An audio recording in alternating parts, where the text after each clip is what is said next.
Si vous créez une feuille de calcul Excel pour que d'autres utilisateurs saisissent des données, les listes déroulantes sont très utiles pour contrôler les données qu'ils saisissent. De cette façon, vous pouvez vous assurer qu'ils n'entreront pas de données incorrectes dans la base. Les listes déroulantes doivent vous être familières car vous les trouverez fréquemment sur le web ou lorsque vous travaillez dans d'autres applications tierces. Elles améliorent l'expérience utilisateur car elles facilitent la sélection des choix et aident à normaliser la saisie des données. C'est une technique tellement recherchée que j'ai toute une série de vidéos démontrant diverses techniques pour des scénarios allant du commun au cas rare. Ainsi, aujourd'hui, nous allons parler des listes déroulantes dépendantes. Nous commençons tout simplement par un tableau de départements où chaque département contient une liste de services. L'objectif est que l'utilisateur sélectionne de la première liste déroulante un département. Par exemple, je prends le département ressources humaines. Ensuite, il sélectionnera un service de la deuxième liste déroulante. Donc ici, automatiquement, nous avons la liste des services liés à ce département-là. Donc je prends le service formation.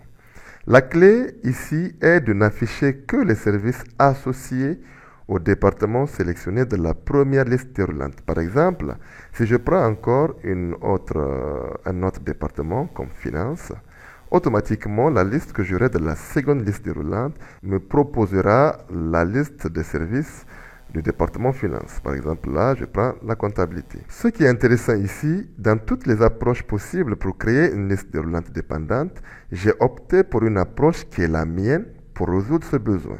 La meilleure chose à propos de cette dernière que je vais vous montrer dans cette vidéo n'est pas la liste déroulante en tant que telle, mais plutôt la technique et l'imbrication des formules et fonctions pour aboutir à ce résultat.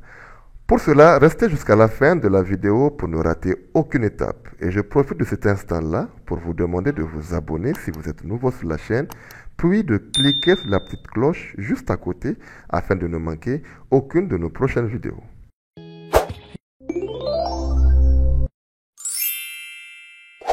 Bonjour et bienvenue dans cette nouvelle vidéo. Alors, premièrement, nous allons essayer de créer une liste déroulante normale, d'accord, avec la liste des départements. De la colonne D, les départements finances, nous avons le département aux ressources humaines de la colonne E, et de la colonne F, nous avons le département opération. Alors, pour créer une liste déroulante simple, donc je bascule ici, d'accord, donc la première liste déroulante sera créée dans cette colonne-là, d'accord. Donc, je fais donner, j'autorise une liste. Et là, je me bascule de la source et je prends tous les départements. Automatiquement, nous avons de D2 à F2. Je clique. Là, j'ai la liste des départements. Je vais repliquer cette liste déroulante-là dans toute la colonne. Une fois que je copie cette cellule, donc, je sélectionne toute la partie où j'aimerais coller la validation. Je fais l'onglet Accueil, Coller. Donc, je fais collage spécial. Là, je colle directement la validation et je fais OK. Automatiquement, nous avons les listes déroulantes dans toutes les cellules. Génial. Alors ici, nous avons créé la première liste déroulante primaire. D'accord? Là, dans cette deuxième étape-là, nous allons essayer de créer la liste déroulante dépendante. L'objectif ici, si par exemple, je sélectionne Finance et que de la seconde liste déroulante que je vais créer, que nous ayons tous les services liés au département finance. Si je sélectionne ressources humaines, pareil. Si je sélectionne opération, pareil. Là, nous n'allons pas travailler sur les tableaux Excel, car ce type de technique regorge de beaucoup d'inconvénients, d'accord? Comme par exemple, si vous changez le nom d'une des cellules, alors la liste déroulante ne prendra pas, d'accord? Pour cela, je vais vous montrer ici une technique un peu plus avancée et très abordable qui vous permettra bien sûr de pouvoir créer une liste déroulante dépendante avec une seule formule. D'accord? Et l'important ici, c'est que la formule peut être copiée et collée dans toutes les cellules. Je vais d'abord insérer la formule dans une cellule pour que vous voyez les arguments, afin que vous compreniez de quoi il s'agit. Ensuite, nous allons copier et coller dans la fenêtre de la liste déroulante. Pour cela, la première fonction que je vais utiliser sera la fonction décaler. Cette fonction nous permet tout simplement de pouvoir décaler à partir d'une référence qu'on aura choisie. Donc, le premier argument, il me demande par où j'aimerais commencer pour décaler. Alors, je commence ici. Pour que cette cellule D3 ne puisse pas bouger, d'accord, dans le décalage, alors n'oubliez pas de la bloquer en appuyant sur la touche F4. Je fais point virgule pour passer au prochain argument qui est combien de lignes j'aimerais décaler. Alors là, j'aimerais décaler sur 0 ligne. J'aimerais rester tout simplement dans la cellule de référence. OK? Ensuite, point virgule. Combien de colonnes j'aimerais faire un décalage. Cette fois-ci, si je mets par exemple 1, d'accord? Pour la hauteur, je mets 1, je ferme et je valide. Vous verrez automatiquement que nous tombons directement de la cellule formation. Ça veut dire quoi? Quand je fais le décalage sur une colonne, d'accord, donc je quitte de la colonne D à la colonne E. Ça veut dire que je tombe directement sur la colonne ressources humaines, d'accord?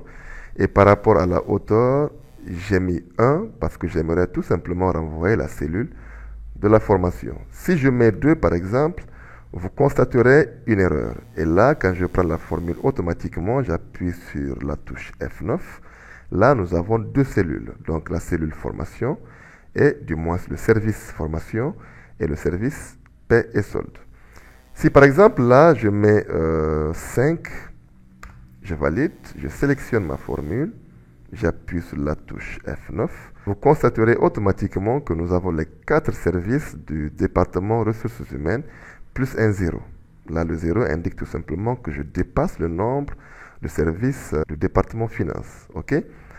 Alors, comme on a compris déjà le procédé, donc nous allons essayer de rendre un tout petit peu dynamique notre fonction. La première des choses, c'est de rendre dynamique cette constante 1 afin de pouvoir basculer dans les colonnes proportionnellement au département que j'aurais choisi de la colonne A. Si par exemple, je sélectionne ici ressources humaines, que la formule se décale directement d'une colonne pour récupérer les informations du département ressources humaines. Pour pallier à ce problème-là, alors je vais tout simplement effacer le 1 et je vais imbriquer une fonction EQUIV. La fonction EQUIV permet tout simplement de renvoyer le numéro de la position, d'accord, d'une donnée dans une base de données. Alors, premier argument, il me demande la valeur cherchée.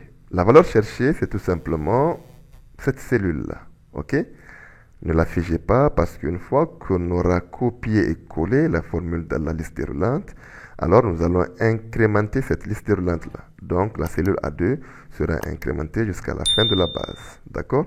Deuxième argument, le tableau de recherche. Où est-ce qu'on trouve opération, ressources humaines ou finances? Évidemment dans cette partie-là. Le troisième argument, j'aimerais renvoyer une correspondance exacte. Je ferme la parenthèse et je valide. À ce niveau, je sélectionne toute la formule et j'appuie sur la touche F9. Vous verrez qu'on aura des zéros. Je m'explique. Si nous sélectionnons cette fonction-là, EQUIV, et que nous appuyons sur la touche F9, vous constaterez automatiquement que la formule se décale de 3 colonnes, d'accord? Dont la première colonne, c'est la colonne E, ressources humaines. La seconde colonne, c'est la colonne F, opération. Et la troisième colonne du décalage, elle est vide. Donc, il nous renvoie 0, c'est normal. Pour pallier à ce petit problème-là, je me mets juste à la fin de cette fonction et je fais un moins 1, d'accord, pour pouvoir équilibrer le décalage. Donc là, je valide. Et là, il me rapatrie maintenance, d'accord? Si je prends toute la formule et j'appuie sur la touche F9, vous constaterez automatiquement qu'il nous renvoie tous les services liés au département opération. D'accord? Je vais sélectionner par exemple le département finance. OK? Et là, je prends toute la formule là. J'appuie sur la touche F9. Automatiquement, il me renvoie tous les services liés au département finance. Cette fois-ci, nous allons copier cette formule-là, d'accord, CTRL-C. Je vais directement de l'onglet Données. J'autorise quoi? J'autorise une liste, d'accord. De la source, je colle ma fonction. Et je fais OK. Génial. Je vais changer de département pour plus visualiser le résultat. Alors ici, je vais supprimer la formule et je vais dérouler la liste déroulante. Comme vous le constatez, tout est OK. D'accord? Je change aussi de département. Je prends département opération. Là, il me renvoie maintenance, conditionnement et voilà, accueil. Jetez un coup d'œil au niveau du département finance. D'accord? Le dernier service, c'est achat et logistique. Donc, je prends finance, je prends de la liste déroulante ici. Et là, nous n'avons pas achat et logistique. D'accord? Parce que tout simplement, dans notre fonction, je retourne. OK? Nous avons mis la hauteur à 5. Alors que les services du département finance sont à 6. D'accord?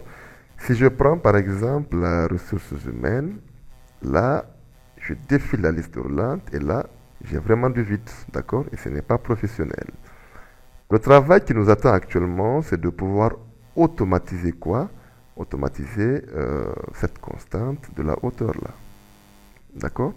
Donc, au lieu que ça soit une constante 5, 6, 10, 15, non, il faudrait que ça soit dynamique en fonction de ce qu'on aura choisi comme département. D'accord? Ici, nous allons travailler sur une deuxième technique, d'accord, que je vais vous montrer, pour pouvoir compter le nombre de valeurs que nous avons dans chaque département. Pour le faire, nous avons une petite fonction très efficace qu'on appelle nbval. Alors, ici, je ne vais pas quand même faire ça, parce que tout simplement, nous voudrions faire de cette formule une fonction, une formule dynamique, d'accord? Donc, si je sélectionne ressources humaines, que la formule comprend automatiquement que la plage du département ressources humaines, c'est de la colonne E. Pour cela, je vais tout simplement supprimer cette plage-là. Et là, je vais imbriquer une fonction qui est très peu utilisée, d'accord, qu'on appelle choisir. OK. Là, avec la fonction choisir, je vais choisir mes plages de données en fonction du département que j'aurais choisi de la colonne A. D'accord? Le premier argument de la fonction choisir, il me demande le numéro d'index. Regardez bien. Si par exemple je mets 1, d'accord? Le second argument, il me demande la valeur 1. La valeur 1, je vais lui spécifier de considérer cette plage-là comme la plage numéro 1. D'accord? Point virgule, plage numéro 2.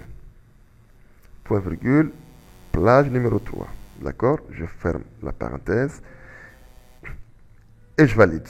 Alors ici, nous avons 6 parce que tout simplement, j'ai mis comme numéro index 1. Donc, il a sélectionné tous les services du département finance et il a compté 1, 2, 3, 4, 5, 6. OK? Si je change ce 1 là et je mets 3, vous allez constater automatiquement qu'il va me rapatrier 5. Donc, c'est le nombre de services que nous avons dans le département opération. D'accord? Si je fais aussi 2, là, il me rapatrie 4. Alors, comment allons-nous rendre dynamique cette constante 2 là? Très simple. Nous allons imbriquer une fonction équive à l'intérieur. D'accord? Le premier argument de la fonction équive, c'est la valeur cherchée. La valeur cherchée, qu'est-ce que je recherche? Je recherche évidemment le département. D'accord? Je ne bloque rien du tout, s'il vous plaît. Ensuite, je fais un point virgule et il me demande le tableau de recherche. Où est-ce que je trouve ces départements-là? Je les trouve ici, tout simplement. D'accord? Là, je vais bloquer cette partie. Le dernier argument, je veux que tu me renvoies une correspondance exacte. Et je ferme la parenthèse. Vous constaterez automatiquement si je sélectionne cette formule et que j'appuie sur la touche F9, comme j'ai choisi le département ressources humaines, cette fonction me renvoie 2. D'accord? Je fais CTRL Z et je valide. Si je sélectionne par exemple finance, il me renvoie ici 6 parce que tout simplement ma fonction équive me renvoie 1. D'accord? Alors, pour cela, je vais tout simplement copier cette merveille-là, mais attention, sans le signe égal, ok? CTRL-C, échappe pour sortir de la sélection. Je me bascule cette fois-ci dans ma liste déroulante. Là, je change quoi? Je change tout simplement cette constante 5 et je colle ma formule NBVAL. Là, je fais OK. Vous aurez constaté que une fois que je clique sur la liste déroulante, il me renvoie les services du département finance, d'accord? Sans espacement et ni un manque de service. Si je sélectionne par exemple opération, il se décale directement dans la plage opération et me renvoie tous les services liés au département opération. Il n'y a qu'à tout simplement copier cette liste déroulante, sélectionner la plage de laquelle j'aimerais la coller. Je fais onglet accueil, coller, et là je fais collage spécial, validation, et je colle. Automatiquement, vous constaterez que si je sélectionne opération, j'ai maintenance. Je sélectionne ressources humaines. Alors là, si je sélectionne ressources humaines, vous constaterez ici que j'ai une erreur. Pourquoi cette erreur? Parce que tout simplement, nous n'avons pas bloqué les plages dans la fonction choisir. OK? Alors là, je retourne dans la première formule et je viens à la fin là. Donc, partout où nous avons les plages, donc, je mets F4. D'accord? C'est très important. OK? Là, je mets aussi F4. OK? Deuxième plage, F4. Et la dernière plage, valeur 3, F4. OK? Je sélectionne la plage, donc je fais accueil, coller, collage spécial. Je colle quoi? La validation. Et je fais OK. Là, je peux sélectionner directement les services opérations. Je prends maintenance. Et là, quand je défile la liste déroulante, j'ai tous les services qui vont apparaître. Alors, je m'arrête là. J'espère que cette petite démonstration vous aura plu. Vous saurez l'adapter à vos besoins. Donc, n'hésitez pas de vous abonner. N'hésitez aussi pas de cliquer sur la petite cloche. Là, c'est très important car vous serez averti de toutes les nouvelles vidéos que nous allons sortir dans les jours à venir. Faites un commentaire en bas de page, ça me ferait plaisir. Quant à moi, je vous dis à très bientôt dans une prochaine vidéo. Merci et ciao.